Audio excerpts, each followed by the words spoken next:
জননী কুলহ তুলে পক্ষে শান্তনবাস দেহ তুলে চোখে কাঁদিছে তব চরণ তলে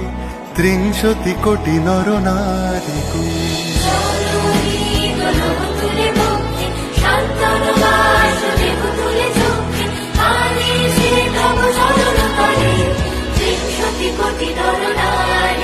যারা স্বর্গগত তারা এখনো জানে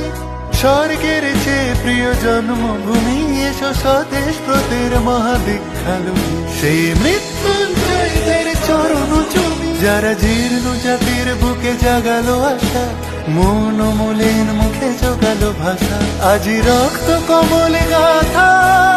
আজি রক্ত কমলে গাথা মাল্য খায় বিজয় লক্ষ্মী দেবতাদেরই কলে মুক্তির মন্দির শোকানো তলে কত প্রাণ হল বলিদান লেখা আছে অশ্রু জলে লেখা আছে অশ্রু জলে।